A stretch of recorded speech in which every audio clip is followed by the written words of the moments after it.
Hello, race fans, and welcome to R Factor Dirt Leagues Live. Tonight we are broadcasting the ARDC Midget Series hosted by TruSpeed Motorsports. Drivers are still piling the server, but we have approximately 29 drivers right now. We are here at Port Royal, the Speed Palace of Pennsylvania, the half-mile track where the midgets will set to go 30 laps for tonight's feature. Last week, Chase Briscoe was our feature winner at Williams Grove, but unfortunately he is not here tonight, so we will have a new winner, it looks like. Brian is going to go over the format here in a second, as we are here to cover the whole night.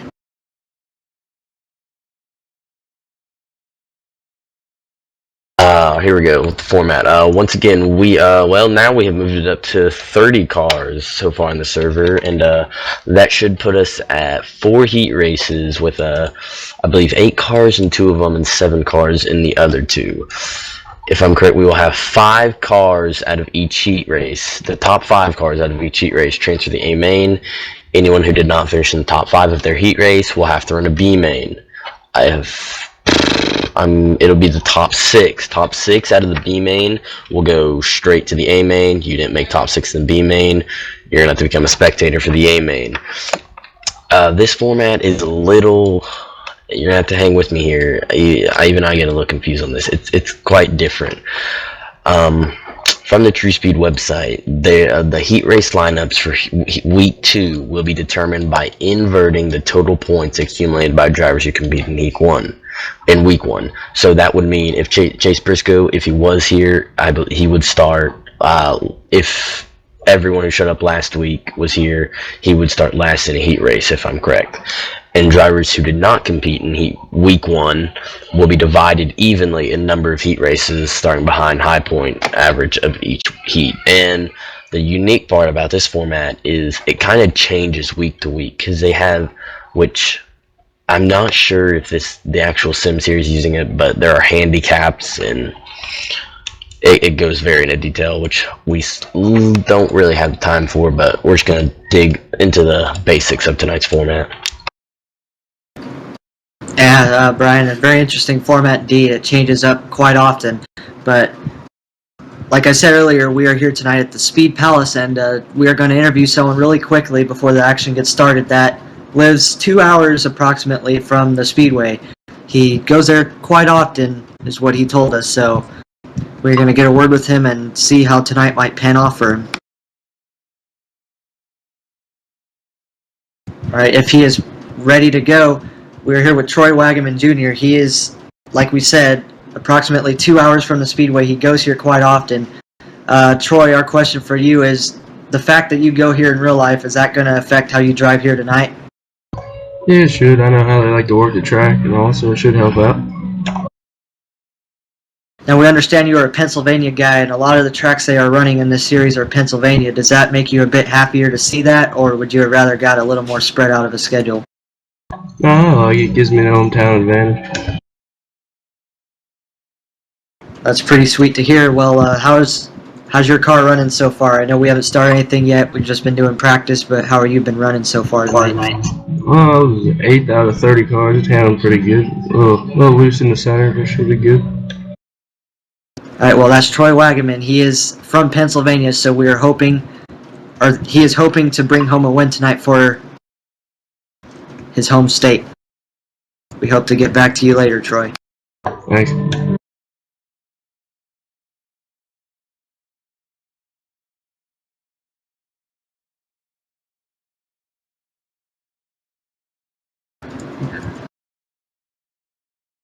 As you said earlier, Kyler, more and more cars. We still have more cars piling in, up to 31 right now. Looks like we're going to go to warm up real quick, and then we're going to, once the admins get the lineups figured out, we're going to get to heat race action.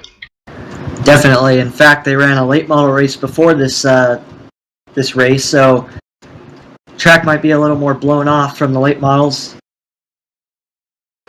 So the track is decently slick, but looks pretty racy, so we're expecting some good racing tonight here at Port Royal Speedway.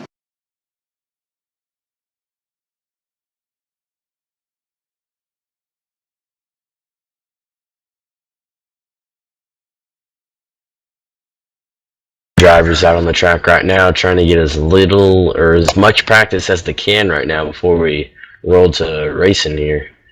Always want to get as much practice as you can. And last week's problem, from what we were told from the drivers, was the track was being a bit slick, but it made some drivers kind of set back and relax for a while, because when you get hooked up tracks, they get pretty wild. They just go and they're wide open and stuff. But tonight it seems like the issue that we've heard the most from drivers is people that are wrecking are not doing what they're supposed to do as far as getting out of the way. Now, the way they describe it, sim racing is escaping, but there's also other alternatives to avoiding getting in accidents, and that is either backing off the track or just staying out of the way, which most drivers are having an issue doing right now, so hopefully that will not affect tonight's A-main event with 26 cars on the speedway. Definitely. It'd be a shame if we had to rely on accidents like that to alter the race.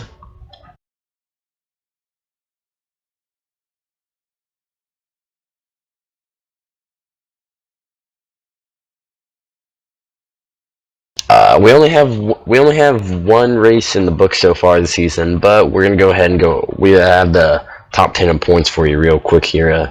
Chase Briscoe, obviously, he is not here though. I may mention that he is not here to defend last week's win. Won last week, obviously, point leader, 115 points. Bo Bruning last week, runner-up position, in second, 107 points, sitting in second. John Lepresto sitting in third with 98 points. Cody Trammell in fourth with 92. Late model veteran Bobby Donardi been really strong in the midgets of late, sitting in fifth with 89 points. Kevin Hawley 87 and 6. Troy Wagaman Jr. just had a good interview with him, sitting in seventh with 80 points. Tie for eighth position Darren Elby and Austin Carr sharing 75 points. And in 10th will be Michael Holder with 67 points. That's your top 10 in points after only one race. That'll definitely. I expect to see a very different top 10 next week. And a little more on the technical side of R Factor Dirt Leagues Live, we are hoping to get our broadcasts a little better. We have our scoreboard up above. I don't know if it's there right now yet, but we have a scoreboard that usually shows up as the racing goes on. We are hoping to get it to actually show laps and how much of the throttle and brake some drivers have to use, show you a little more what the drivers are going through out there. But for now, we have just a regular scoreboard, which will show you the position of the drivers. Unfortunately, I believe we still have to tell you what laps we're on, but like I said, we are getting to the point where we're starting to learn how to work with that stuff, so we will have working lap counters and little special things for you to watch during the stream, other than racing and the scoreboard. Yeah, like you said, we're still a little bit new to this, and big thanks goes out to TruSpeed and Motorsports. They pretty much gave us our big break. They're allowing us to do this. We're covering this whole ARDC midget series, so we look to definitely get better and better each week of the series. Hopefully by the end of it, we'll be doing really good with this thing.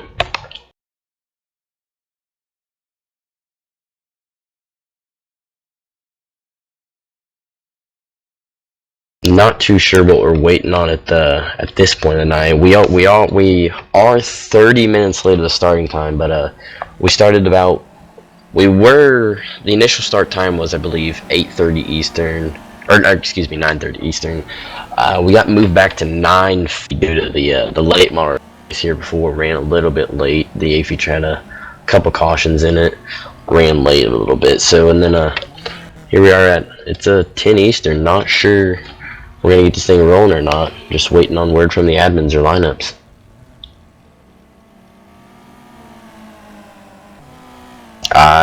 As I say that, we have our heat number 1 lineup.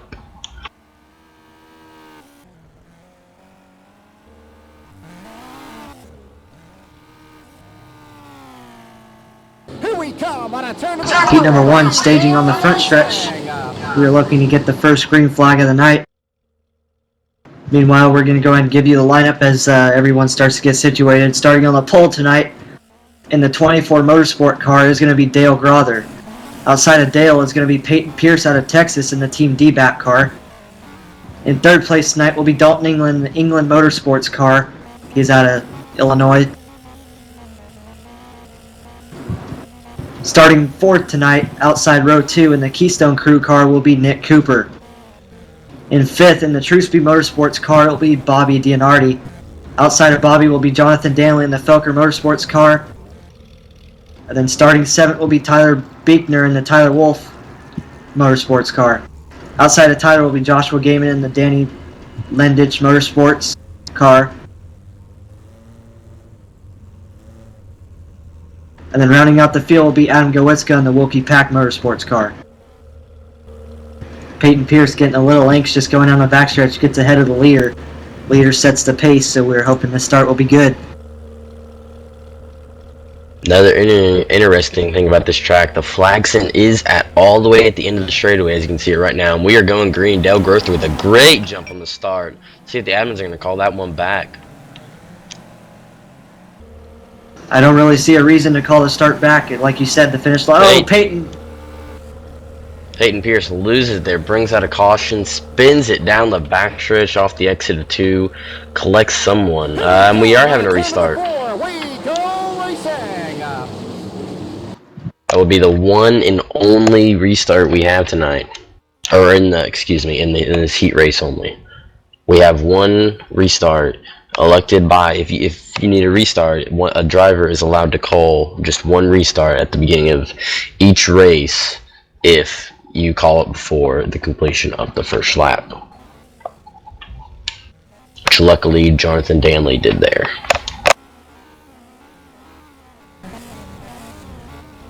As I was saying before we went green there, very interesting thing I think about this track is the flag stand, kind of like a Talladega, I like to think. Flag stand is all the way at the end of the straightaway, almost at the end. It basically is at the entry of turn number 1, so that'll definitely create for some exciting finishes. It'll definitely allow the guys running the top to get some good momentum. Someone you got to watch, though, is Nick Cooper in that Dirt Dog TV number 35. It's orange and black starting outside of row 2. He is a heavy hitter, but also don't count out Dale Grother. He starts on the pole, so he may be able to walk away with this one. See if Peyton Pierce can get a better start this time. Not that much better. Oh, he falls way back. Nick Cooper gets into him on the start. Adam Gowitzka way up there for third. Makes a little bobble fall back. 3 wide off of turn number 2. Adam Gowitzka gets contact. Gets the run as someone got wheeled back there on the bottom of Nick Cooper. I believe Danley got to another car and just shoved him out of the way, and that allows Nick Cooper and Adam Gowitzka to pull away from Danley. Nick Cooper and Dalton England going at it for the second position. Crossovers. Looks like tonight's track may be a slide job city kind of track as Gowitzka was setting up for a slider, but no, he's going to commit to the bottom and try and get around Dalton England, who gets a little upset, and Nick Cooper powers around. Adam Gowitzka going to work his way up to third now, trying to power his way around Dalton England. Here comes Tyler Beekner into the mix as well. Already very exciting racing. A-Main is going to be great tonight as we're only in Heat 1 and we've already seen a lot of good racing.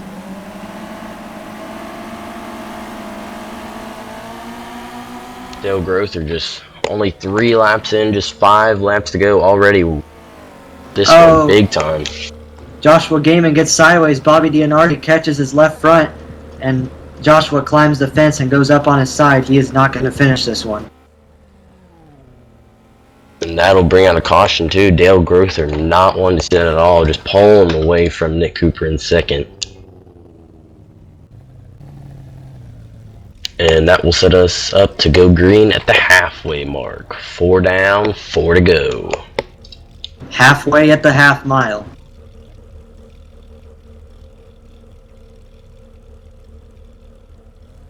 So looks like the admins were upset with the move that Jonathan Danley pulled on the start.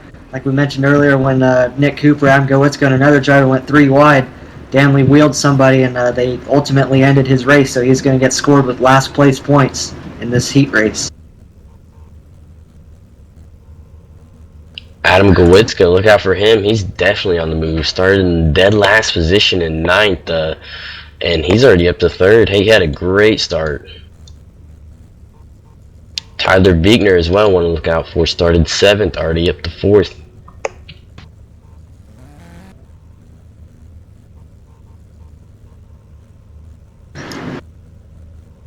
Sorry about what we said earlier. Tonight's feature is actually only 20 laps, not 30. I believe the admins took some notes from last week's racing. Shortened the heat races down from 10 to 8 laps. A feature is going to be shortened 10 laps from 30 to 20. See if we might see a change in the B main as well.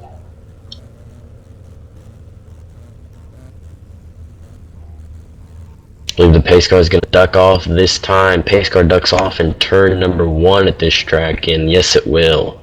Dale Groth is going to pace the field all the way around till turn number 4. They're going to get the green flag and resume racing. By the way, we are right now on board with Dale Grother as we speak. We are going to see if Nick Cooper can maybe pull something off or if he's just going to leave him. But right now we got a good tail tank view of Nick Cooper and the rest of the field. Back behind Dale, your leader.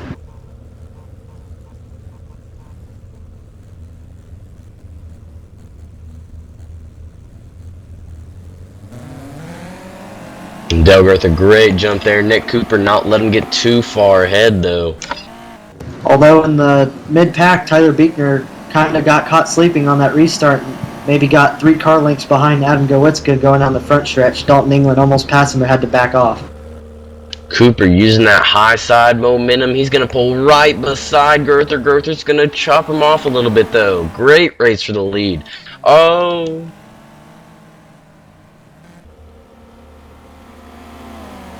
Like we said, the leaders, those two guys out in the front right now are the ones that we said to look out for. And they're right now battling for the lead. Dale Grother still has the advantage, but Nick Cooper starting to lose a little bit of ground, but he's still not leaving him. Adam Gowitzka definitely reeling in Cooper a little bit. Oh, made the wrong move there. Lost a lot of ground there.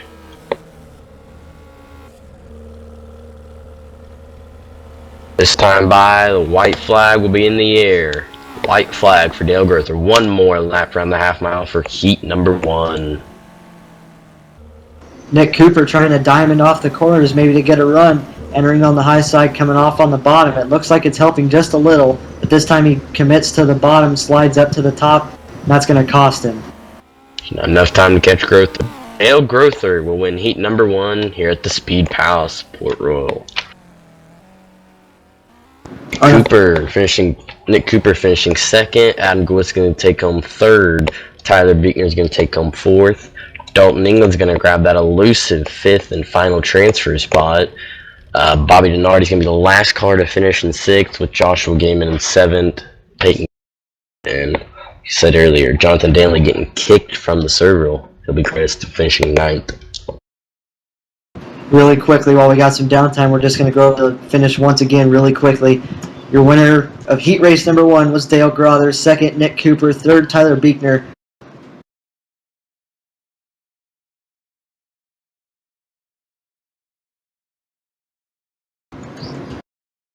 Sorry about that. A driver left the server and it bounced the lineup up. So your heat race winner was actually Dale Grother. 2nd was Nick Cooper. 3rd was Adam Gowitzka. 4th, Tyler Beekner. 5th, Dalton England. 6th, Bobby Denardi. 7th, Joshua Gaiman. 8th, Peyton Pierce. And 9th, Jonathan Danley with a DQ. And we're going to have the Heat 2 lineup now. Looks like we're going to go staging. Turn number 4, we go racing.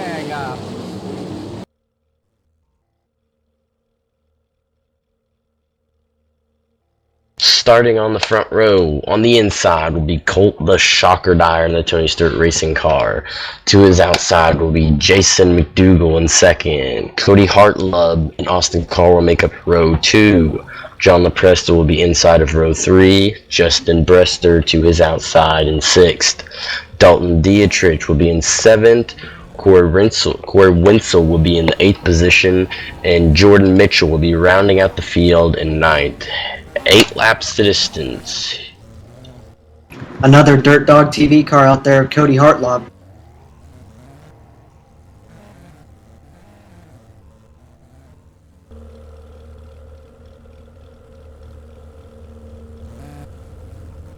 Colt Dyer, Jason McDougal, slowly, ever so slowly, pacing the field down the backstretch, awaiting the green flag out of turn 4. Colt Dyer speeding it up a little early. Well, that was a jump and a half right there. Not sure if that's going to go or not. But Cody Hartlob takes advantage of Colt going to the bottom. He goes to the outside. And Cody is going to take the lead down the backstretch. John LaPresto will jump into third as we speak of that. And McDougal's going to get into that wall in turn 3 and 4. Colt Dyer, oh, what happened to him? Colt Dyer falls off the cliff in turn 4. He's going to fall all the way back from 2nd to 9th. Jason McDougal with a flat right rear tire. He's going to spin to...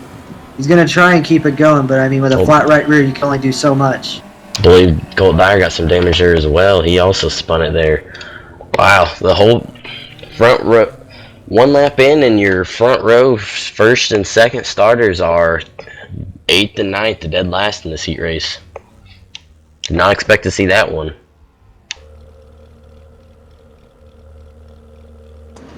Field has to check up and wait for the pace car to go by. Don't forget, you can also see on the scoreboard what numbers some drivers are, so you can see what we don't. Up on the scoreboard above, they show the numbers, their name, and how far they are behind, I believe, the car in front of them, so you can keep an eye on that as well. Cody Hartlob taking advantage of that bad start by the front row. He'll take the lead. Austin Carr, like the whole second row will move up to the first and second positions. The whole front row just fell backwards on that start.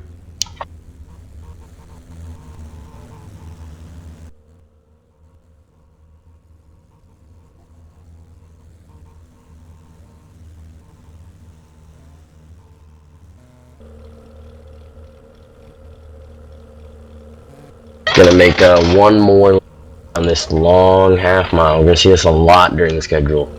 I believe the shortest track we go to will be if I'm correct, it will be tied in I believe in West Virginia. I believe that is a 3/8 mile.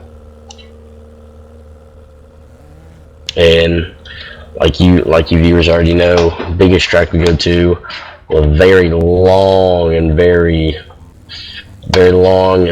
tight half mile of Williams Grove Speedway last week. I believe we go to that track, what is it, 4 times, Kyler?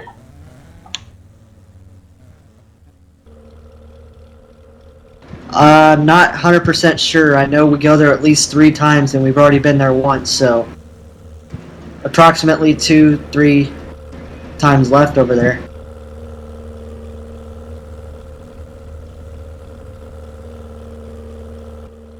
Pace car is gonna duck off, and we're going green right here. Going down the front stretch, Cody Hartlob gets a pretty good start. Austin Carr is going to settle into second right now as Hartlob's going to take the slide job line. Corey Wenzel's moving up from 3rd on that restart. Oh, and as you said that, Corey Wenzel got into Dalton Dietrich and got up on the bike. He may have a flat right rear, but he is holding on to that final. Actually, he is safe right now, but he is on the bubble. Just as Wenzel made contact with Dyer down the front stretch, and Dyer and I believe that yellow was for John LaPresto. LaPresto and Dyer got into some pretty light contact there, but it was enough to turn LaPresto around turn 1. And it is now obvious that Colt Dyer has some damage because he spun out under yellow right there and kept it going. So we know he has some damage, but not quite sure what he has damaged on that car. Just like last week, when we take the green, we are going to be halfway home. 4 down, 4 to go. Unfortunately, we have not seen it yet, but that backstretch wall is killer. If you get into that backstretch wall, you're going to get sucked into one of those poles and you're going to go for a wild ride. But luckily, no drivers have got up into it yet. Hopefully, we don't jinx it either. Oh, definitely. I know from experience as well, that turn 3 wall over there, it can definitely grab you as well. You also have to watch out for that. So wall riding is definitely hard to do here, even if you really tried.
1 to go signal in the air. We are going down the backstretch, getting the green out of turn number 4.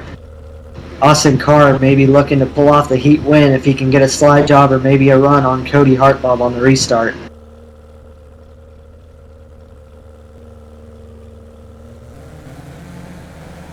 Oh, Austin Carr pops a good wheelie on that start hill. Corey Wenzel gonna try to make the move on second of Dalton Dietrich now. Let's see if he can get by him. Austin Carr trying to power the top, gets his tail tank into the wall, bounces off it just a little, got him upset, but now he's right on the back door of Corey Wenzel. He's definitely fast. He can definitely get up there and challenge Hartleb, but does he have enough time? There it is. He crossed over Corey Wenzel right there. Oh, gets him up into the backstretch wall. Luckily, none of them wrecked right there. But now Carr goes to the bottom as Dietrich pulls a wheel stand off of turn 3.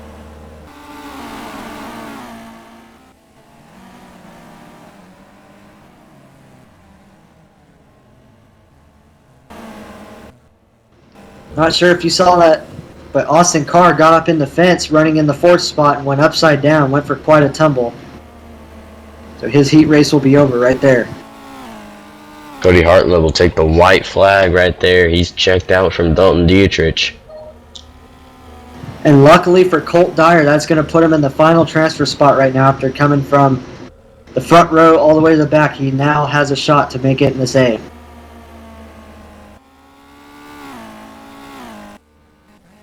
Oh, we got caught in that outside one, turn 3, and Jason McDougal's gonna pass him transfer. Oh, Colt Dyer obviously not happy about that one. Cody Hartleb walks away with Heat 2 here at Port Royal. Dalton Dietrich will finish 2nd. Jordan Mitchell will grab 3rd all the way from 9th. Corey Wenzel will finish in 4th from 8th. And Jason McDougal is going to grab that 5th and final transfer spot. Colt Dyer is 6th. Justin Brester 7th. Austin Carr 8th. And John LaPresto in 9th. Alright, here we go. We're going to pull Dale Grother up here and get a word with him.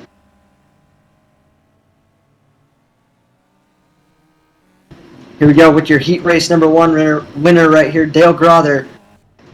Checked out quite a bit from heat race number 1, had Nick Cooper all over your back bumper. But how is the car tonight on this racing surface? Pretty good, mate. It's a pretty hooked up track, so should make some hard, fast racing. Now on a track like this, what is your game plan? Are you hoping for patience, or is it just going to be go all out? Because the feature is going to be 20 laps, so that's not a lot of time to make a move, but it's a bigger track. I don't really know, I guess, until you see what the cards are dealt, but yeah, these things are funny. You got to be on it all the time to be fast, so I dare say it'll be balls to the wall. There you go, Dale Grother, heat race number 1 winner. He's looking to maybe pull off tonight's win here at Port Royal.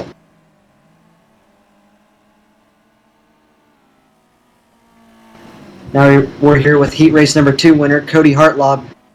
He checked out quite a bit as well with heat race number 2, but he had to do a little bit of work coming from the 2nd row or 3rd row to get the heat race win. Cody, were you a bit nervous, or were you pretty certain that you had that race won? Just seeing where I had to start there, I just had to make sure I got the job done there on that first start, not getting any wrecks, just try to run my line, and I went on the leader, and we got off to a good start. Just went to the top of 1 and 2 and got around him there. He stayed in the middle in the slick, so just got off to a good start, and once from there I just had Carr to worry about a little bit, but got a great last restart and pulled away from the field. Were you a bit worried when on the restart Austin Carr was giving you a few bumps coming to the green? Not really. That kind of helped me more than anything.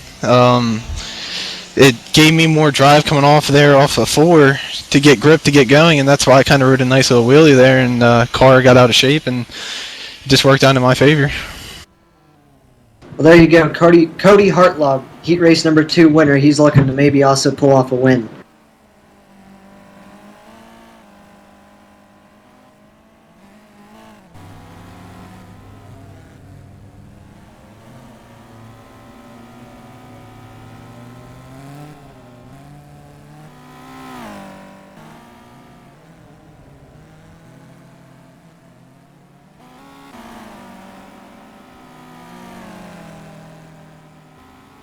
Here we come on a turn number 4. We go racing. Heat race number 3 staging onto the track. Starting on the pole tonight in the 39 car will be Caleb Williams. Outside of Caleb will be Troy Wagaman in the 11 car. Inside of row number 2 will be Bo Brunig in the also number 11. Outside of Bo in the 8L will be Christopher Stringfellow. Inside row 3 in the 13 will be Dustin Mooney. Outside of Dustin in the 23 will be Jason Brown, and rounding out the field in the 51 Dirt Dog TV sponsored car, it's Chris Gearhart.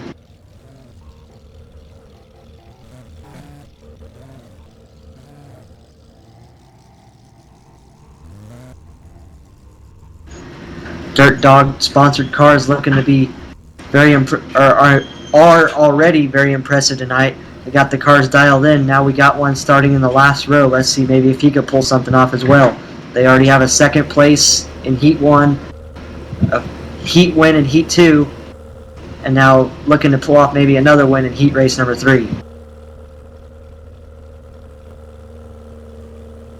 Green flag in the air, a relatively good start. Actually, I shouldn't say relatively. That is a pretty good start right there. It's about as good as it gets. Bo Brunig goes for the slider. Not quite. He just stays through the slick, but it's good enough to pull the second. Oh, Troy Wagaman stuffed in the backstretch opening. Here we come on a turn number 4. We go racing. Hometown hero, not what he was looking for. Complete restart coming out right here. That may give Troy a bit of an advantage now as he will be put back onto the front row.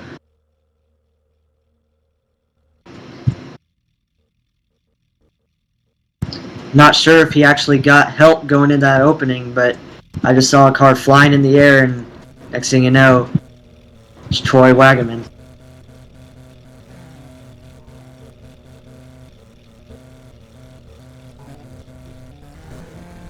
It looks like Christopher Stringfellow was accepting sole responsibility for that, so maybe they made contact.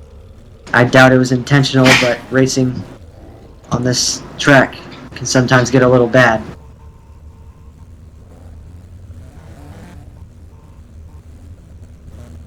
With that being said, that's now going to help out maybe your back row. Chris Gearhart lagging back just a little, maybe watching out for some wrecks or something. That may be the best thing to do right now.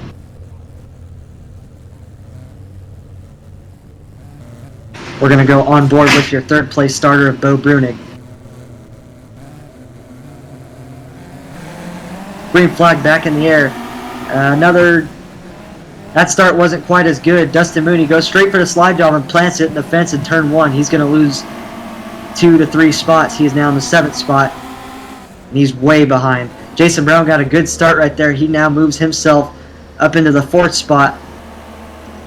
Now he's going to fall back into 5th. He's in the final transfer spot as Chris Gearhart comes from 7th, and he is now in the 4th spot. Jason Brown challenging Chris for that 4th spot, though. They are battling for the final transfer spot. Caleb Williams gets into the outside wall in turn number 3. Right now, Troy Wagaman Jr. is your leader with Bo Brunig in 2nd, Caleb Williams in 3rd. Jason Brown and Chris Gearhart still battling it out for the 4th spot. Bo Brunig's going to diamond it off at turn number 2. He's right on Troy Wagaman's back bumper. Oh, Troy backs it a little too hard. Oh, man. Almost bad luck for Bo, but he escapes before he can ever get into Bo.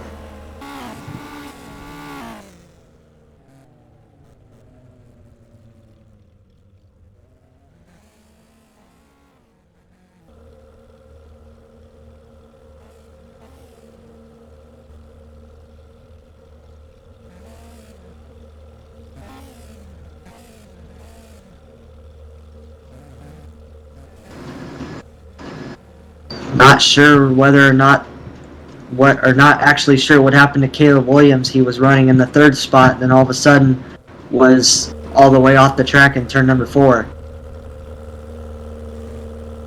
And we're being told he was collected with Wagaman. Somehow Bo made it through there, but Caleb didn't.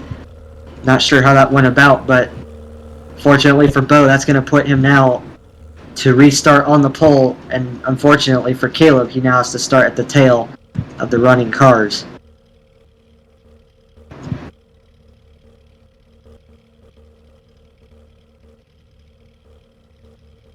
Dustin Mooney right now in a final transfer spot. He got up into the front stretch, or into the turn 1 wall on the start, and fell all the way back to 7th, but with all the mishaps happening in those last 2 laps, he is now up into the final transfer spot, which means Caleb Williams will have to pass him to make it into the A main.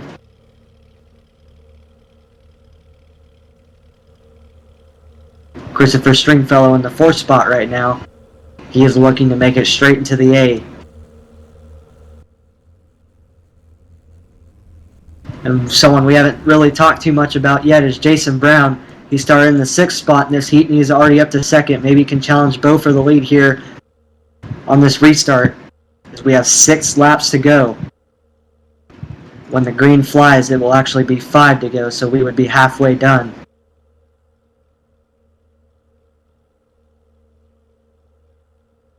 Pacing it down the backstretch very slowly.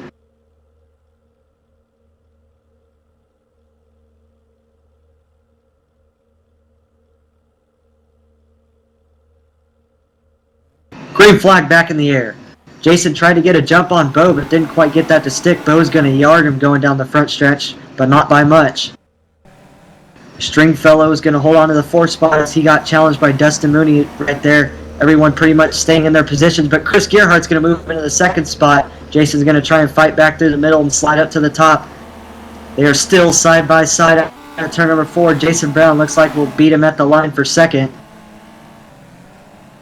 As we have 4 laps to go.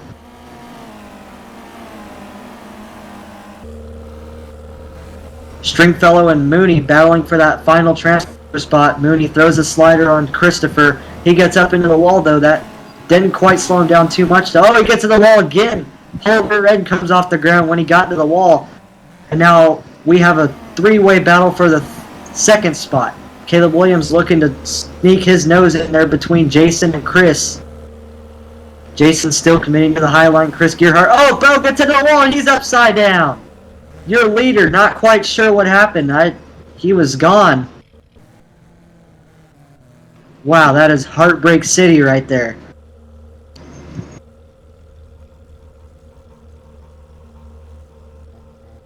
Ah, he just got loose in turn number 3 and got into the wall and just went for a tumble.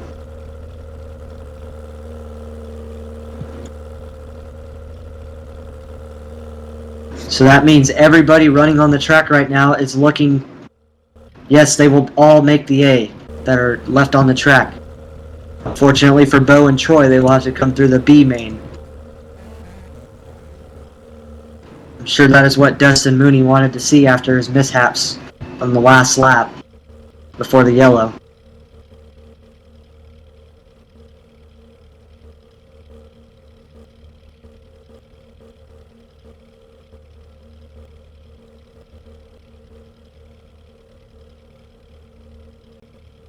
Unfortunately, we didn't get to cover it, but that was almost deja vu for Bo right there.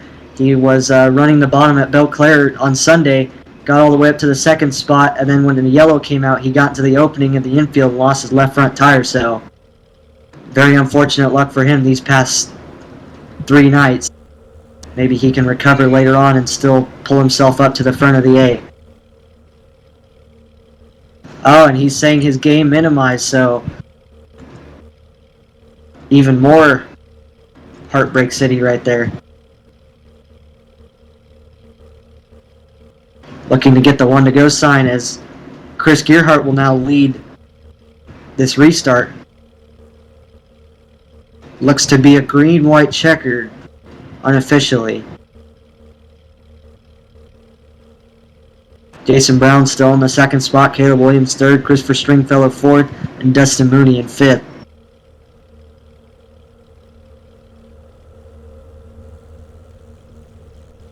Here we go at a turn number 4.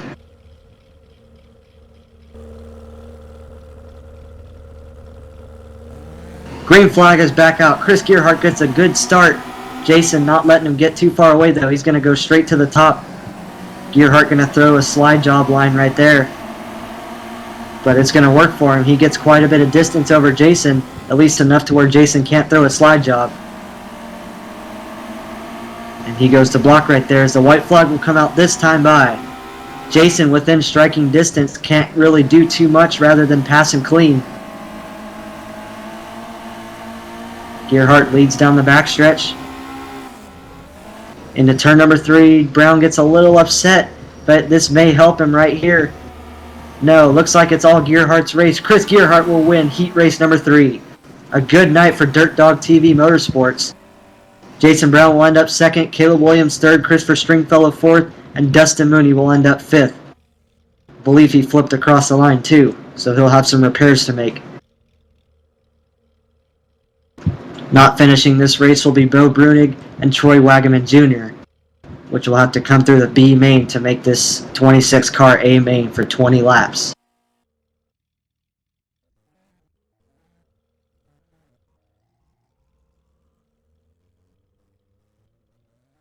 Well, like we said earlier before this heat race, Dirt Dog TV, those cars are very hooked up tonight.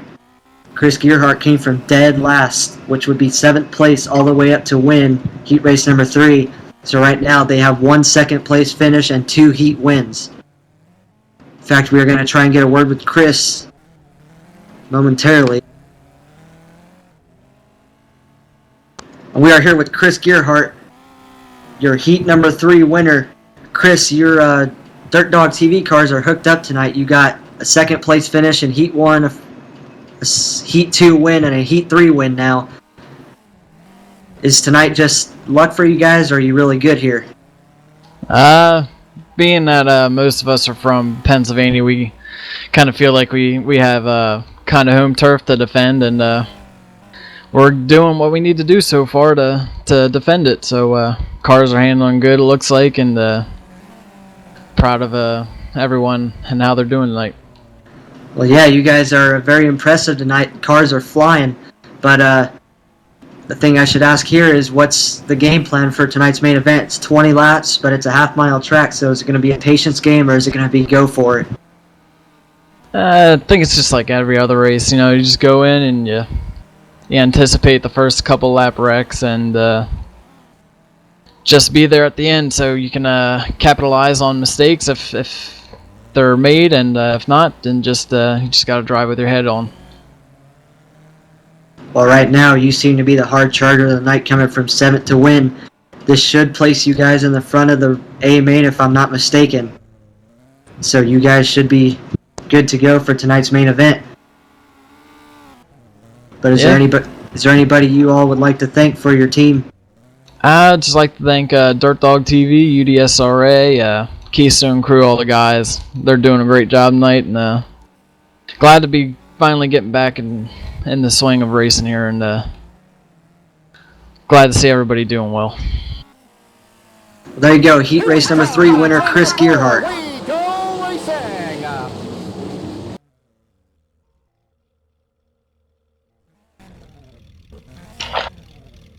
Heat 4 lineup now. So with the final heat race of tonight, once again, 5 cars will transfer out of this, and 7 cars will start. Scott Weatherby will pace the field from the pole. Kyle Merkel will be on to his outsides and on the outside pole.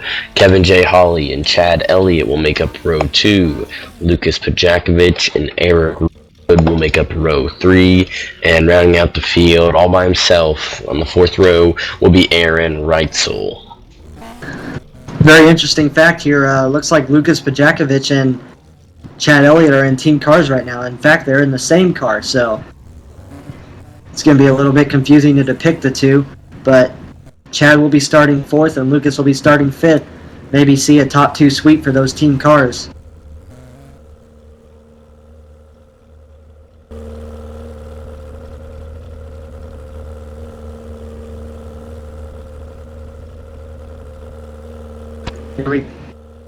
Here we go at turn number 4, looking to get another good start in.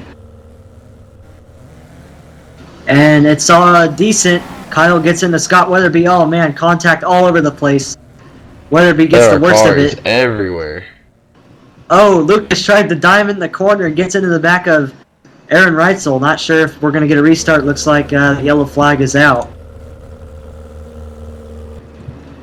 We have not hit lap 1 yet. Lucas can't, like you said, Lucas can call a restart. but I am not sure if Lucas is aware of that, as we are now crossing the line for lap number 1, so it looks like the restart rule is now out of effect. Lucas just kind of lagging back on that. Aaron Reitzel definitely on the move, all the way from dead last to the lead in just under 1 lap. 2 corners basically before the yellow came out. Realistically, not even 2 corners. We only made it through 1 corner before the yellow came out.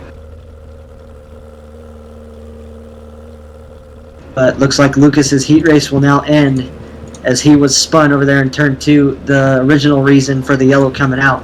But now he has to come through the B main, and he will be scored as 7th place in heat race number 4. 1 car as of right now that'll finish will not make the A. Kevin J. Hawley sitting in that final, sitting in 6th position, looking on the outside in. Kevin J. Hawley right now is the person you could say is outside.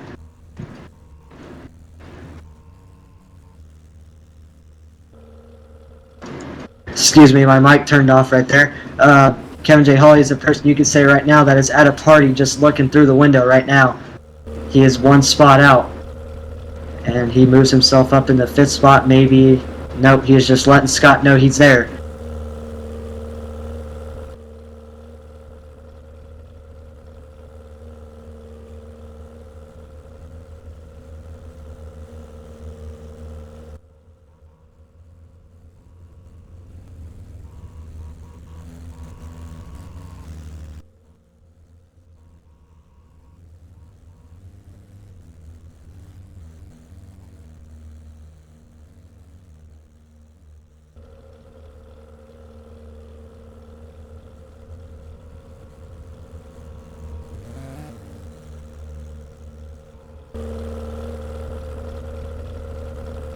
Looking to get the restart in. Like we said, we have not got a lap in yet. This will be the first completed lap once we cross the line. In all reality.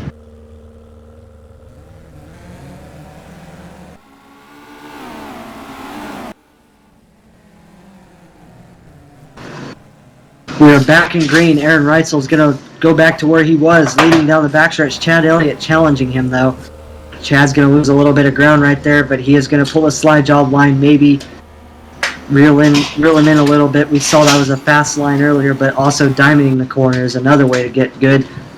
Oh, man, I don't know how he missed that infield wall right there.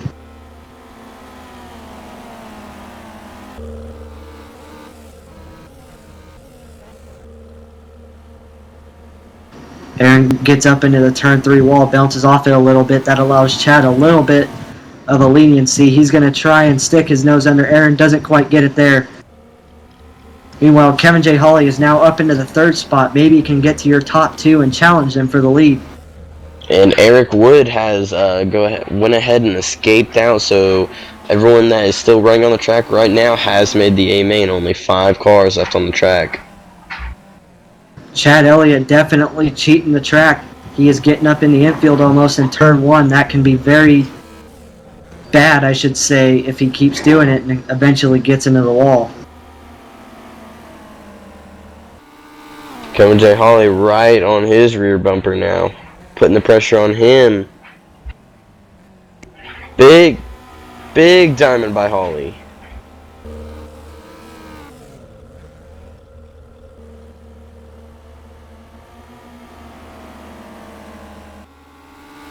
Aaron Reitzel continues to lead. Chad's going to try and go to the bottom. Kevin J. Hawley goes to the top. Kevin's going to get a run on Chad right here. Striking distance, but not quite anything he can really do to get around him. Oh, except for that.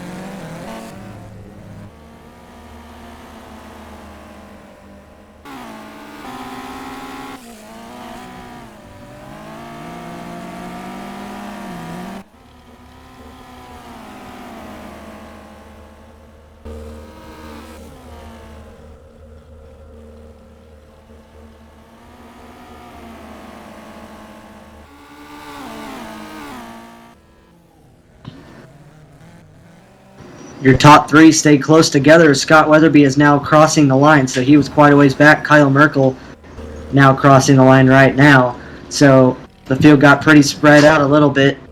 but your top 3 was all back to back to back. Real quick, we're going to go over the heat race number 4 finish. Aaron Reitzel was your heat winner. Kevin J. Hawley got 2nd. Chad Elliott 3rd. Scott Weatherby 4th. Kyle Merkel 5th. And not making the feature will be Eric Wood and Lucas Pajakovic.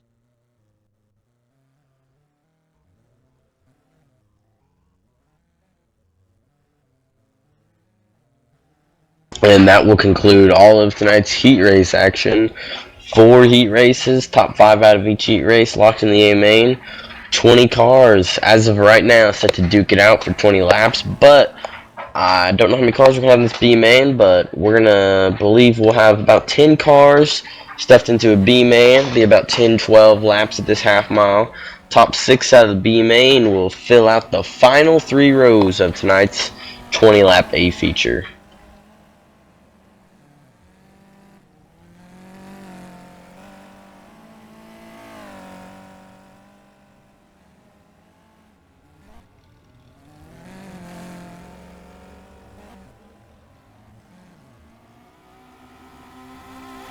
We are here with heat race number 4 winner Aaron Reitzel. Pulled one of the most brilliant moves I've ever seen. Came from dead last to the lead, maybe not even a corner into the race. Aaron, how's the car feeling out there right now? It felt pretty good. We didn't get any practice, so I just kind of threw a setup at it and ran 1 lap of practice pretty much, and it was pretty good. We got real lucky on that start. Everyone got bobbled, and I was the only one that didn't get bobbled, and I found a hole and got to the lead right down the front stretch. So, I mean, we got a little lucky there, but we'll take it.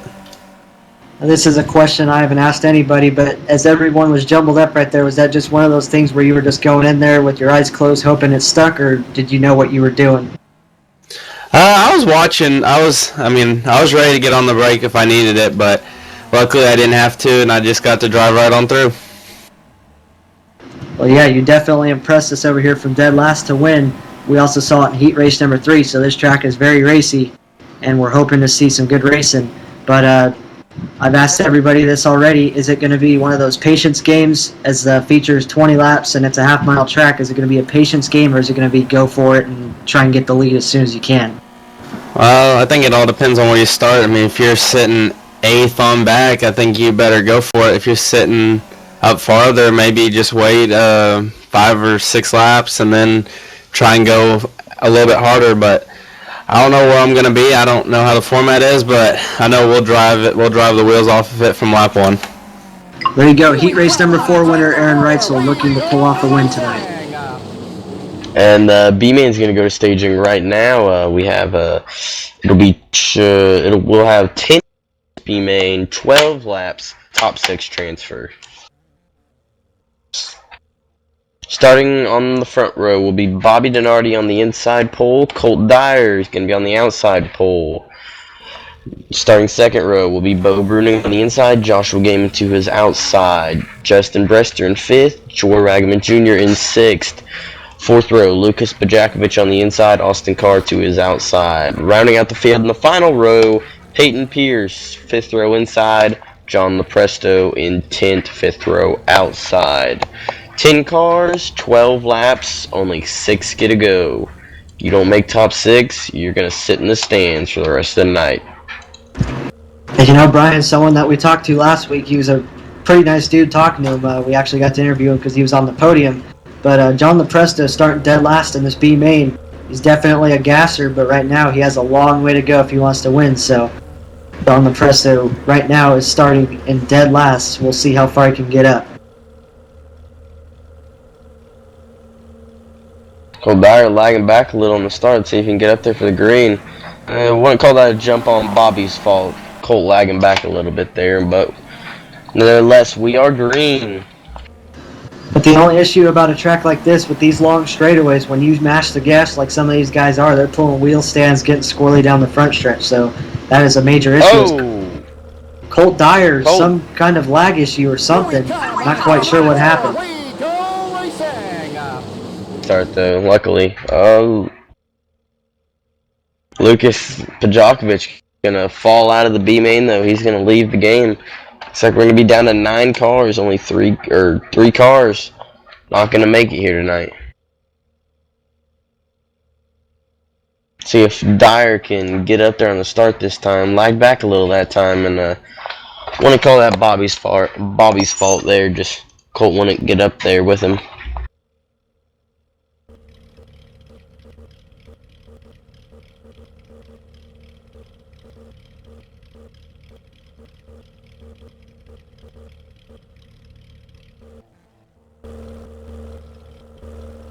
Pace car's gonna dive off in turn 1. Bobby Denardi and Colt Dyer are gonna pace the field to turn 4. We're gonna get the green. 12 laps. 6 cars make it.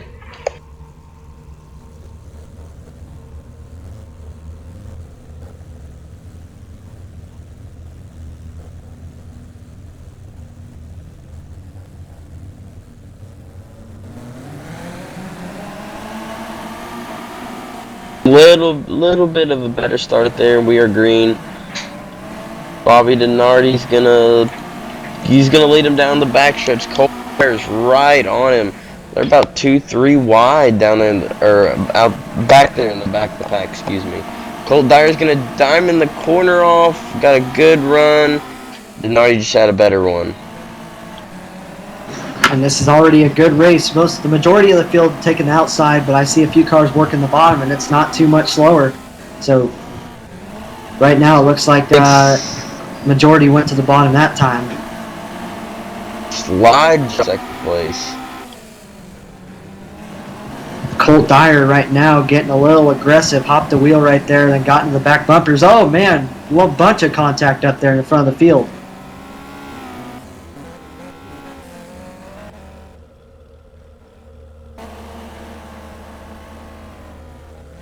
Oh, a yellow will come out.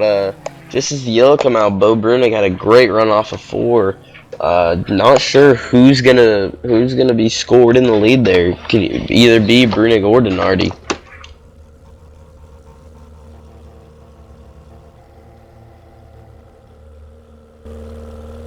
Austin Carr right now, like we talked to him last Monday for this series, and he told us that he always gets screwed halfway or before halfway in the race, so that may have been a jinx to himself, as right now he is in the 7th spot before halfway in the race. Is it just a coincidence, or maybe he just has that in his head? But he has a long way to go to make this A main, and if he wants to win it, he has a very, very long way to go.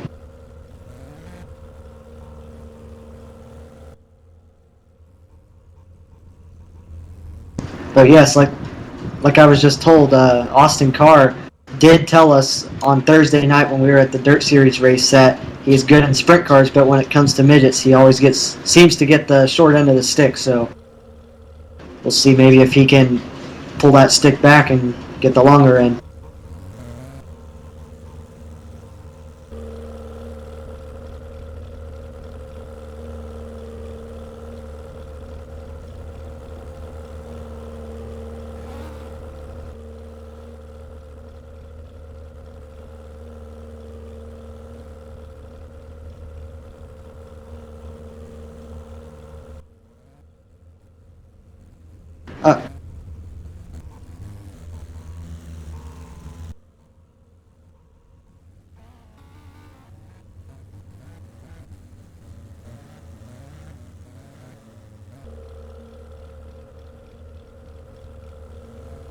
Pace car dives off in turn number 1 there. Bobby Denardi's gonna pace him to turn 4. Here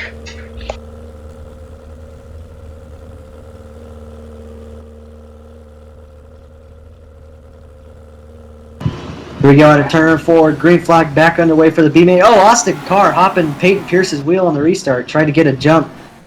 Austin saying no. Troy Wagner Jr. with a little bit of a jump there on Colt Dyer. He came from 4th to 3rd before he got to the line there. Now he's going to battle for 2nd with Bo Brunig. Like we said, Colt Dyer's driving over his head quite a bit. It's a B main, but I mean, only 2 cars. Oh, well, he's still in the 6th spot, so it looks like he's still in a transfer spot. But he's driving like he's battling for a dash win or something. Yellow's going to come out. Looks like Austin Carr like you were saying earlier, always gets the short end of the stick. Sally got it right there. His night's done with. He's going to become a spectator for the A main.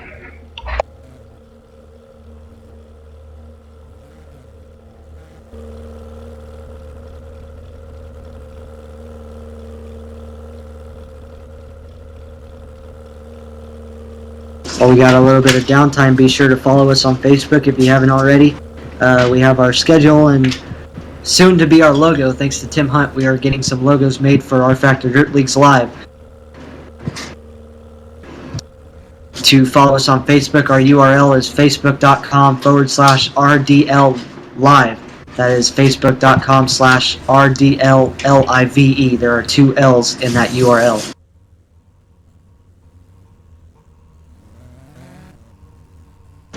And we've actually been asked to broadcast quite a few good races. This is still up in the air, but we may be broadcasting a pretty significant event coming up. Something to do with the race that you maybe saw on TV a few days ago. So stay tuned to possibly hear more information on that later on.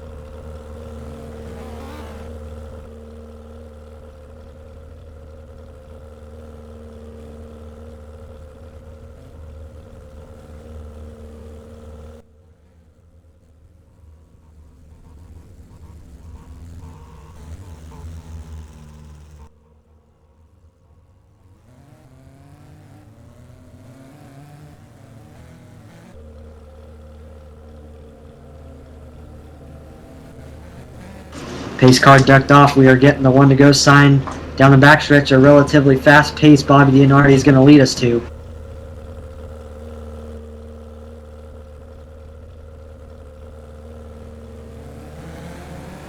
Good start by Bobby Nardi there. Bo Brunig's right behind him in second. Let's see if Brunig can get that high side momentum out of the backstretch. Let's see if he can make it. Oh man, and while we were talking about awesome moves of the night, Joshua Gaiman just split the deck. Peyton Pierce and Colt Dyer went too wide, and then Joshua just went right through the center with a whole bunch of horsepower and just got by him. Ragaman Jr. with a slide job on Brunig. They're going to make slight contact in 1 and 2, and that's going to allow John Lepresto to grab second.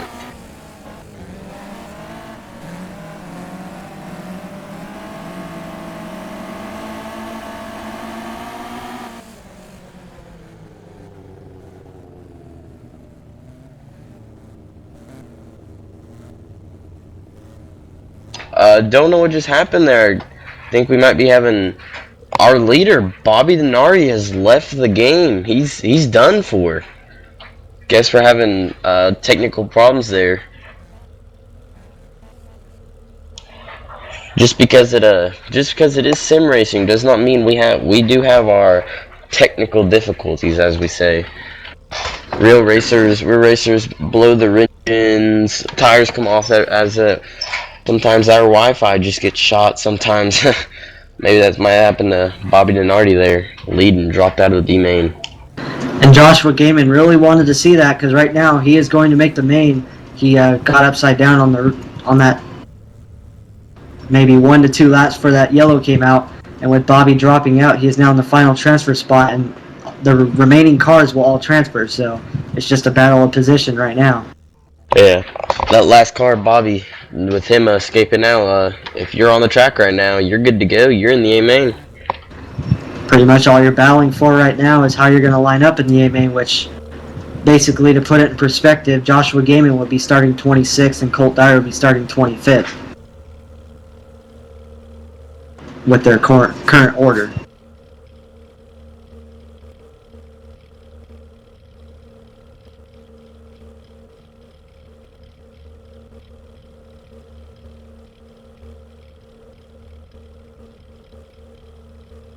Another note of how hard these tracks are in this game it can be sometimes. Finishing second and third last week in last week's A main at Williams Grove, Bo Brunig and John Lepresto. This week they're battling for the win here in the B main. Just proves how hard and how tough it can be at these long half-mile tracks and on this game period.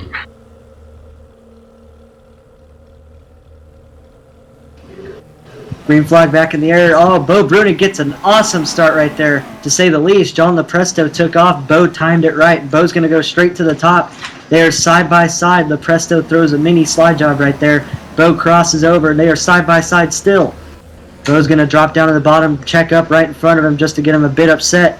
And now Bo's going to take the lead, but Lepresto not giving up.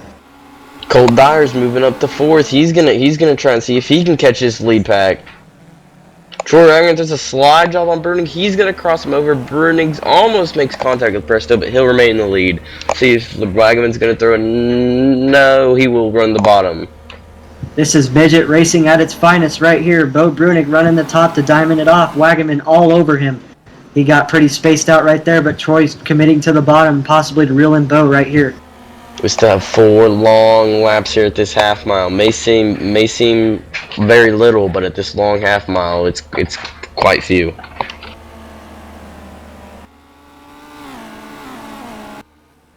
Four laps to go.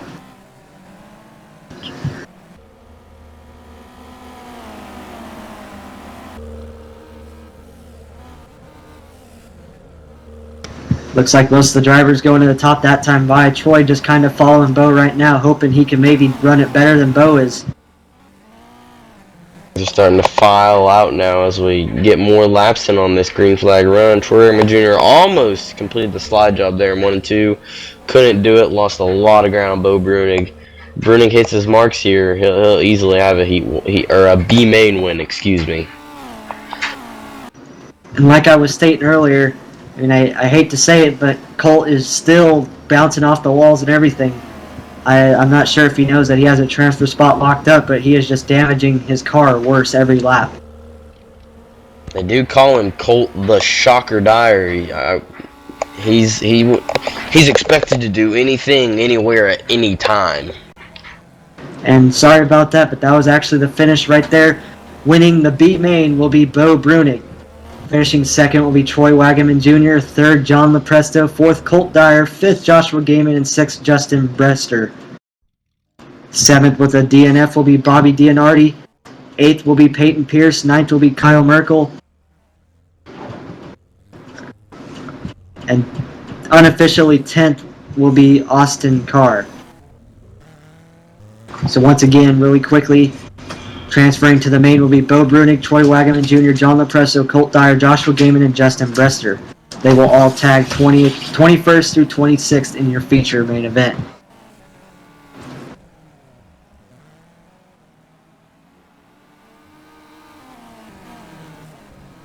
And now we are here with your B main winner. Unfortunately for you, we were talking to you on a podium last week. This week we're talking to you for a B main win. Hopefully you can still get on the podium, but how is your car running tonight, Bo? We're probably the fastest car here, in my opinion. We were checked out in that heat race, and battery cable came off, so car stalled out. We got into the inside wall and took her for a little ride, but she's fixed up, came through the B main, and I think I figured out how to pass. I don't know if many people have figured out how to pass, but I think I got it down, so I think we should be back up front by the end of the night. Well, yeah, with looking at the lineup right here, you are scheduled to start 21st. You have a long way to go. I've asked this to everybody so far, and now it's time to break it to you. Is tonight going to be a patience game, or is it going to be go for it because you only have 20 laps to make a move to the front?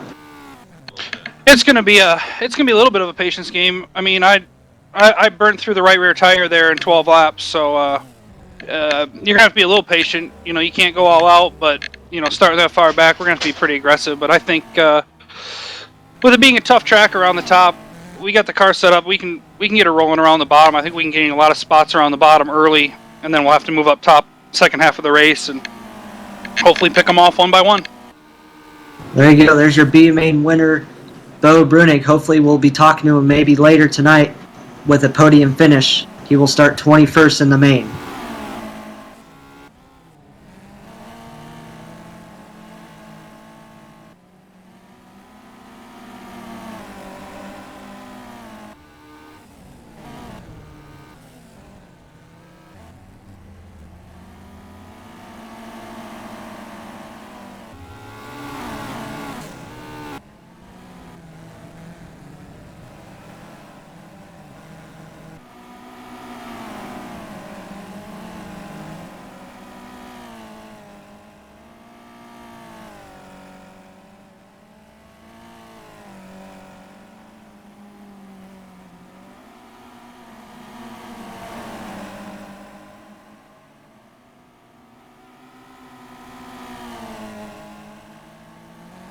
We have got the A main lineup, and we're gonna go ahead and start going over it from the tail, starting in the final and last row of tonight's race, starting all the way in 13th in the 13th row.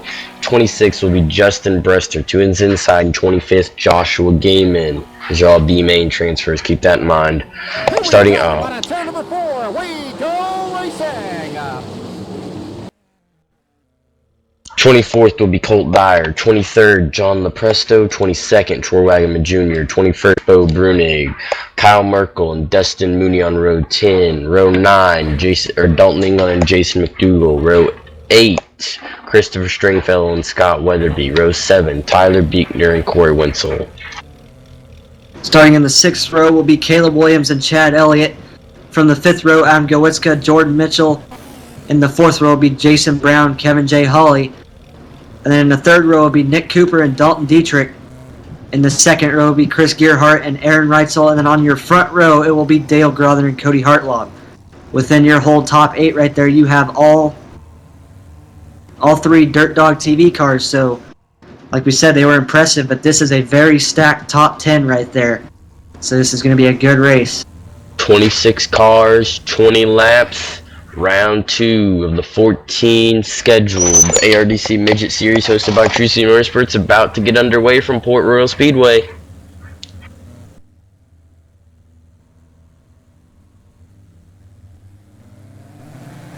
Green flag in the air. Dale Gerther gets a great jump. Cody Hartlaub will fall back and Chris Gerhardt will take 2nd. Cars scattering to get as much room as they can get. Right now, people just plowing through the field. Jordan Mitchell gets in the backstretch wall, and there goes one of the Dirt Dog TV cars. They all look alike. Not sure. It was Cody Hartlaub. Cody Hartlaub, restart. There it was. Cody Hartlaub called the restart, so we will get a restart. With that being said, we're just going to run through the lineup once again really quick. We are not going to say positions, just names. It'll be Dale Grother, Cody Hartlaub, Chris Gearhart, Aaron Reitzel, Nick Cooper, Dalton Dietrich, Jason Brown, Kevin J. Hawley, Adam Gowitzka, Jordan Mitchell, Caleb Williams, Chad Elliott, Tyler Buechner, Corey Wenzel, Christopher Stringfellow, Scott Weatherby, Dalton England, Jason McDougall, Dustin Mooney, Kyle Merkel, Bo Brunig, Troy Wagaman Jr., John Lepresto, Colt Dyer, Joshua Gaiman, and Justin Brester rounding out your field. You don't see too often a field bigger than the amount of laps we're running. We have 26 cars against 20 laps, so usually it's 24 cars against 30 laps, so just an interesting little fact I thought I'd add there as we are going down the backstretch.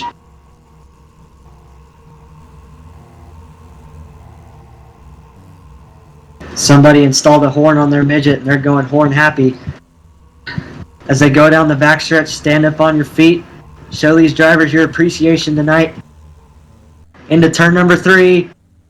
Dale Grother and Cody Hartlaub, nerf to nerf, wheel to wheel. Green flag is in the air. Dale Grother gets a big jump.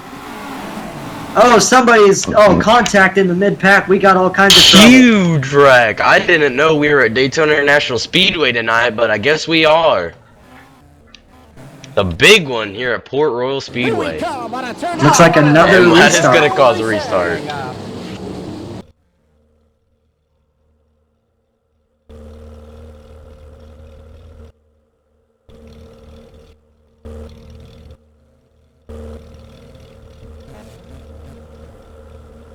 Yeah, and like Brian Walker said right there, we had a Daytona pileup right there. Luckily, a restart came out.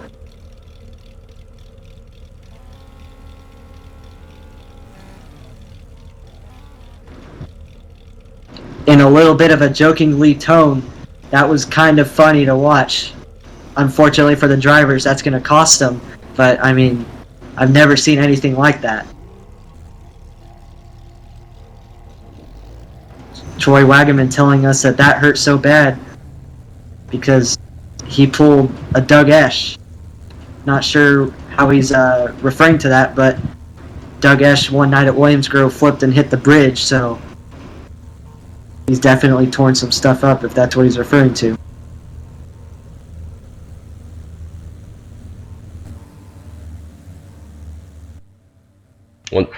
Once again, Gerther and Hartlow. See if we can get a better start here. Wheel to wheel. It's Much better start. showtime. Green flag in the air. Oh, multiple wrecks in the back yet again. Oh, wow. Luckily, it just took one car this time, maybe a few spins in the back, but just one car got the worst of it. Jason Brown was the only car that looked like got involved.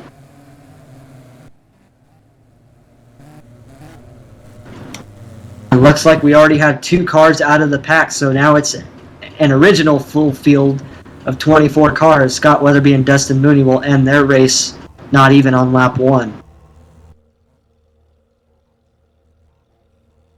And according to the books, we are technically still do not have 1 lap in the books either. There's still 20 laps to go. This will be our 4th attempt to get the race in, so we are going to go to a single file start. Maybe that will calm things down a little bit. Like we said, though, unfortunately for Jason, he was the only car involved in that wreck. He actually wasn't even his fault. He got drilled by somebody else, and luckily he got up to the top of the track and stayed there rather than spinning down the track or something, taking more cars than should have been needed. But he will have to start 24th.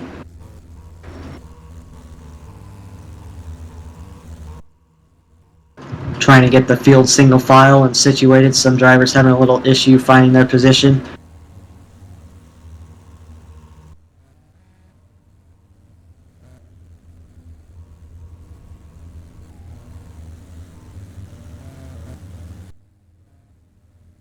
Your B main winner that we talked to a few minutes ago, Bo Brunig, is already up to 15th unofficially. But he is in the 15th position as Troy may be in front of him. No, it looks like Bo is in the 15th position, so yes, he has already gained about 6 spots and we haven't even got a lap in yet. Pace car is going to duck off here in turn 1, I believe. Yes, he is. Dale Gerther's going to pace his now 24 car field down the backstretch for 20 more laps here at the Speed Palace.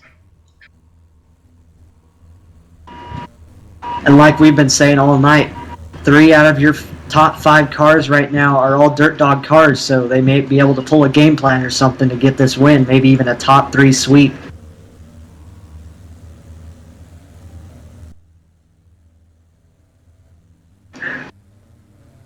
Green flag back in the air.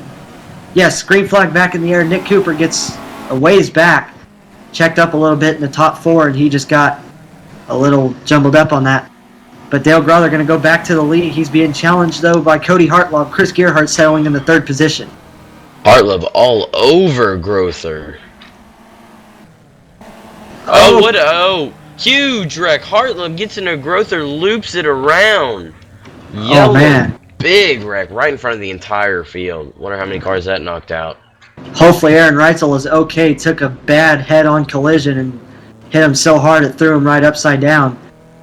And Aaron Reitzel has escaped. Hoping he's going to the infield care center. Yeah, he will go to the infield care center. He has a Kirky seat, so he doesn't really have too much protection in that thing.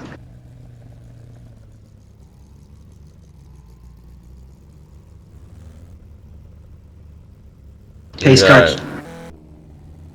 I believe Cody Hartlove is still on the track. He's not escaped yet. Hopefully that didn't cause too much damage to Aaron's body there. See if Cody can finish this race out. And we have just been told Aaron Reitzel has been cleared out of the infield care center. He is okay. Oh, Dalton gets in the back of Gowitzka while the field is parked on the front stretch for the red flag. But the pace car is now moving as Dalton has somehow glitched his way into the infield. We're going to go to a quick replay.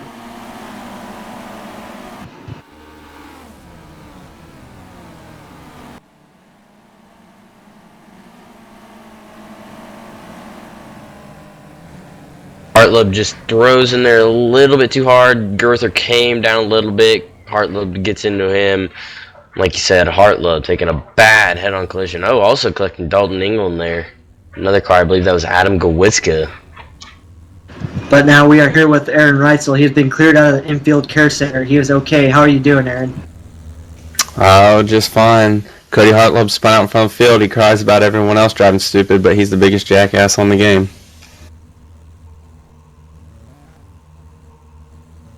Well, Aaron was running up in the front, very upset with that wreck. But just thankfully you're okay. That was a very hard hit. Yeah, we're good. Sorry about the language. Just stuff happens when they're on the racetrack, especially when you're in the front.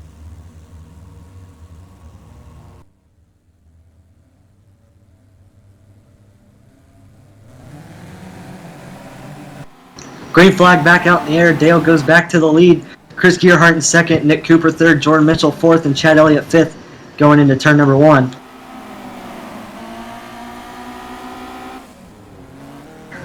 Corey Wenzel is going to nab that 5th spot from Chad Elliott. Chad's going to settle for 6, go to the bottom. Corey's going to diamond it off and chop him off. Corey shuts the door on Chad. Chad has no way to return the favor.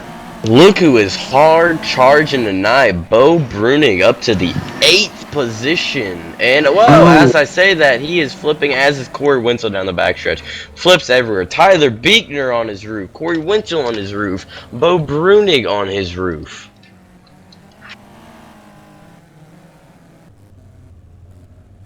Bo Bruning is not on his roof. He got caught in that caution a little bit, but he is fine.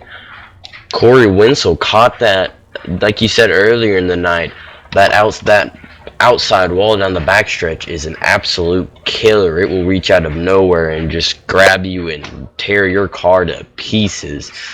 Corey unfortunately grabbed that wall and unfortunately took Tyler Beekner with him. Now we are going to get a quick word with Tyler Beekner. We have a system installed in his race card where we can talk to him when we want to. But Tyler, what happened from your point of view in that wreck? A guy got the wall and came down and hit me, but I'm still waiting to see if I get my spot back since the yellow was out. Is your car doing fine down there? You got any damage? Yeah, I don't notice any damage right now. I just like to talk to Mitchell. Okay, there you go. Tyler Beekner in the 20th position right now.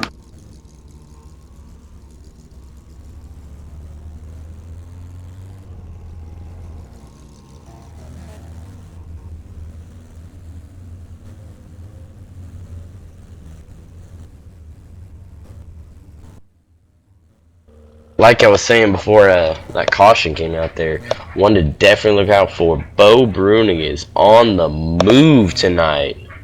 I forget where, I believe he started in the 21st, yes, 21st position. Just take away the caution laps, and 3 laps into this race, and Bo Bruning has moved up 12 positions. Not sure what that was about. Jason McDougall just made a lap through the pits. Maybe trying to take a pit stop, but didn't quite find it, or maybe he's just trying to cheat a position or two.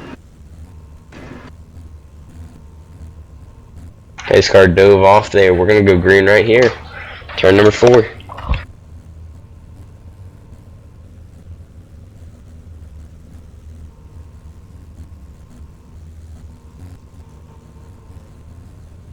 Del Gross is going to lead the field out of turn number 4. Driver's getting anxious. Now we are green. 2nd and 3rd position. Chris Gerhardt, Nick Cooper, Dirt Dog teams. Maybe they'll team up on Dale Grother to take that lead away from him. Hopefully they don't end up teaming up on each other, though. Yellow flag comes out. Yeah, there's another yellow. But as we saw earlier, Cody Hartlaub got into Dale Grother earlier and almost took out his teammate. But fortunately for Aaron, he got into Aaron instead and a few other cars. Caution laps are just absolute. Cautions are just, like we said, I believe we used this term last week. Cautions just breeding cautions. We have only completed 4 green flag laps. Only 4. I believe we're about 10 minutes into this. We only have 19 cars left. Maybe see if that'll stop the cautions. Less cars, less wrecks.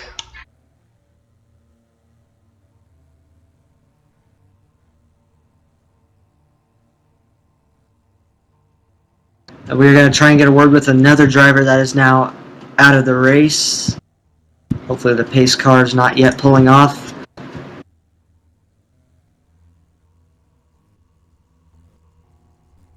Now, unfortunately, the next driver we are with is Dalton England. He is out of the race for an incident. But Dalton, what happened to you out there? Some people just don't know how to start a race. You know, come off turn 4 and you have 20 people just wreck and they don't know how to start it. We had more caution laps than green flag laps.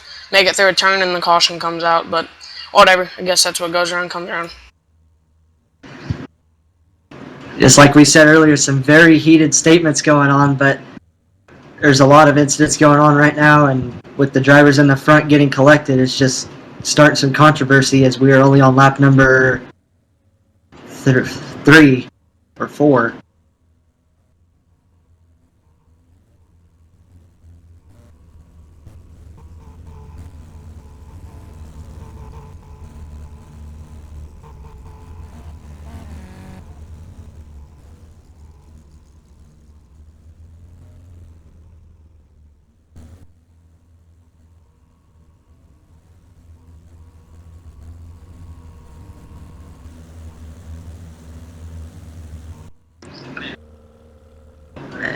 And now some drivers starting some on-track issues as we are going to get the green right here. Dale Graw, they're looking to maybe get a few green laps in. Green flag back in the air. Hopefully we can actually get a lap or two in this time. As Gearhart and Cooper are racing each other like they were born to do so. They just Cooper throws the slider on Gearhart and will take over the second spot. Gearhart's going to try and challenge him back as we go into turn number 3. Jordan Mitchell out there in 4th position too. Looks like he's going to diamond the corner off, get under Gearhart. Big run. He'll take over the 3rd position with the slide job. Gearhart's going to cross him back over. Great racing here at Port Royal. And while we were talking about it earlier, hopefully we don't jinx it, but don't look now. Troy Wagaman Jr. from your B main all the way up into the 6th spot right now, battling with Chad Elliott for 5th. Intense racing between Troy and Chad. Chad throws a slider on Troy. Troy tries the crossover side by side down the backstretch. Tell you one who's not looking for the caution right now. Dale Grother pulling away from Nick Cooper. Oh, Chad Elliott goes through the wall back there in 5th. Almost took Troy Wagaman Jr. with him. Chad is right now doing what you could call taking up all 8 lanes of the track, trying to hold his spot. Great racing back here in the middle of the pack. Oh, Chad Elliott grabs the infield wall, flips big time, grabs Colt Dyer with him. Oh my goodness, Troy may have just had a little issue inside the car after he just barely missed him. Wild flip by Chad Elliott. But we finally got some laps in, so...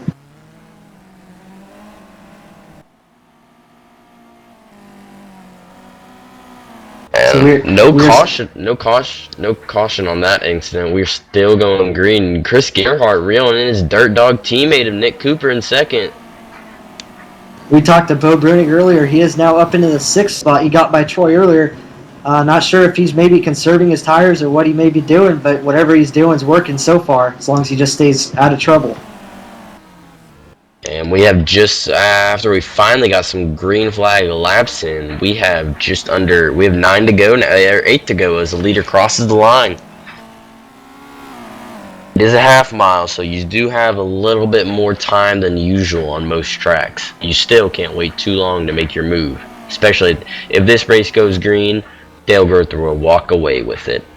Speaking of walking away, Dale Grother is maybe half a straightaway away. And if you look at how long these straightaways are, that is very far. Maybe looking to reach lap traffic by the end of the race. I don't see it happening, but it's possible. Chris Gearhart and Nick Cooper could slow each other down. Oh, well, this might play an interesting role. Cody Hartlove, the lap car. Dale Grother is going to have to work his way around, yet in 2nd and 3rd, hoping on catching Grother, are Cody's teammates. See if this could play an interesting role into this. Maybe a little teamwork. I hate to get on the topic too, but right now Christopher Stringfellow and Cody Hartlove are teammates with Nick Cooper and Gearhart, so I doubt they would do anything intentionally to block or hurt Dale's race, but right now they are the 2 lap cars that Dale's going to have to go by to win this feature. They're certainly going to have to hold them up quite a bit, though. After the line this time by, we will have 4 laps to go. As Dale looks like Dale's going to get by him clean. Dale just splits the deck like it was easy, gets by Cody Hartlob, and now he is in clean air until he reaches Justin Brester, which may not happen may not happen at all, actually. Gerhardt right on his teammate Nick Cooper's bumper for second now. Cooper's right on that inside wall. He better watch that inside wall. It's not as vicious as that outside wall, but it can reach out and grab you. See if Gerhardt can work his way around Cooper for second. 2 laps to go for Dale Grother. He's checked out. He can start putting around and maybe still win this race. Slide job by Nick Cooper in second. Best race on the tracks for second right now. Oh! Wow, that gets came into out the of back. nowhere. Stringfellow gets into the backstretch wall, climbs up, and unfortunately takes out his teammate of Chris Gerhardt. Now Nick Cooper is the only Dirt Dog car running in the top 5. Talk about major heartbreak. Running second with 2 to go. And Dale Grother's going to wheel it out of turn number 4 like it's a piece of cake. Dale Grother's going to win round 2 of the ARDC Midget Sim Series from Port Royal Speedway. Nick Cooper, Dirt Dog, the only Dirt Dog. Second, TruSpeed owner Jordan Mitchell will finish third. Bo Bruning all the way from 21st, to 4th. Tyler Beekner up to 5th after that incident that almost flipped it. John Lepresso finishing 6th. Joshua Gaiman 7th. Caleb Williams 8th. 9th will be Adam Gawitska. 10th, Colt the Shocker Dyer. That's your top 10.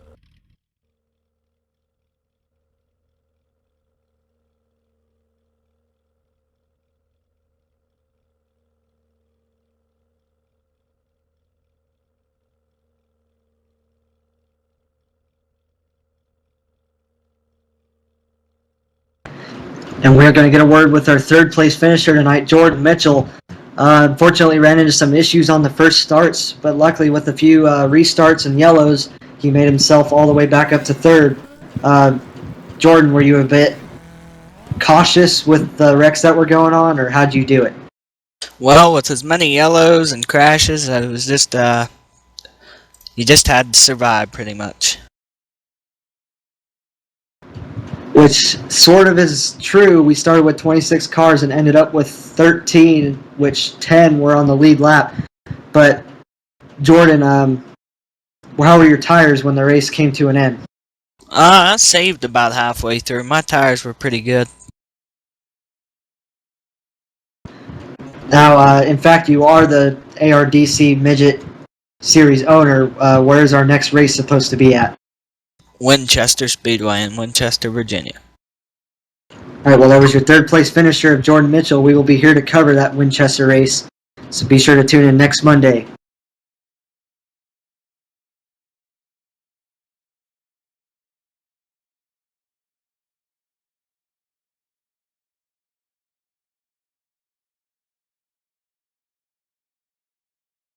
All right, now we are here with our second place finisher of Nick Cooper.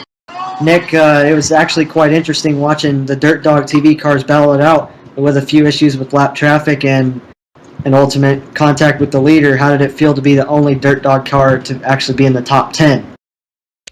It was alright. All the driving that was going on behind us, it was kind of getting boring with all the yellows, but other than that, it was fun. Racing with Chris was always fun, and I had a blast with him. Now, on a track like this, were your tires good, or were you just kind of conserving them and Dale just got too far? Yeah, I was conserving for a while, and I saw that Dale just kept on going and going and going, and I knew I had nothing for him, so I just settled for second. There you go. There's your second place finisher, maybe looking for a win in the near future, Nick Cooper.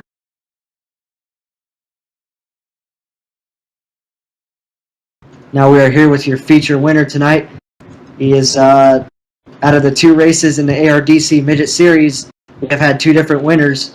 Maybe your first repeat winner we might see next week. But Dale Grother, your feature winner tonight.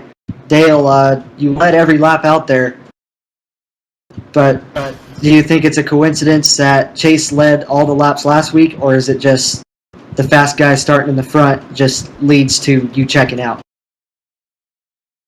When fast guys start at the front, it's always easy to check out when you've got a lot of cautions like we did at the beginning of the race through people being impatient. But yeah, I guess it's just one of those deals. If you qualify well and you stay out of trouble, you'll always do well at the end of the night. And unfortunately, that wasn't to be for me last week, but I was lucky this week. Well, definitely on different tracks, it'll be different things. Last week at Williams Grove, it was slick. This week at Port Royal, there was some pretty nice moisture holding in, but it was nice and slick through the middle. Next week we go to Winchester. Are you pretty certain you may have another win wrapped up over there, or is it going to be a good battle? These things are pretty funny. I mean, there's probably 20 guys that are good enough to win on any one night on any track. It's just sort of a big luck deal, I suppose, with how you go through your heats and where you start in the main. But with the way this format works, it's pretty good because next week I won't be so lucky to start at the front in the heat, so you have to work for it. So it's good that it sort of mixes it up a bit, you know. Very interesting format indeed. It was a little harder for us to explain it, but now that we finally got to see the format in action, it's a little easier. But something we do want you, if you can, to explain. You led every single lap, and it didn't look like you were really conserving. But for our viewers that don't really know too much about these midgets, can you explain how your tires were and how much the yellows affected your tire wear and temperatures? On a track like this, it's pretty juiced up. You don't have to really worry about the tyre wear because the track will hold the car. And especially with the way that track was gripped, you could just blast in and slide up to the top and drive off the bottom again. So it was a fast lap, but it's more the slick tracks and the cautions play part in that because your tyres cool down and they tend to seal over a bit, I guess. But yeah, tonight it wasn't really an issue because we didn't really do enough laps in between the cautions to create an issue.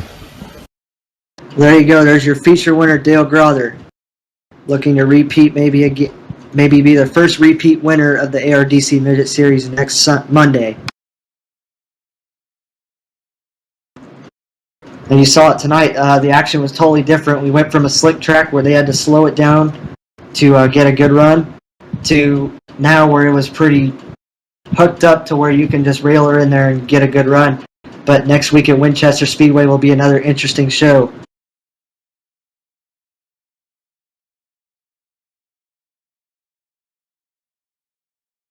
And we're actually going to go to mainly our manager, sort of the R Factor Dirt League's live broadcasting, and also our cameraman. He's going to go over our plans for the future, and then we will close out. So here we are with Chase Cabray to go over our future plans with R Factor Dirt League's live. Yeah, thanks, Skylar.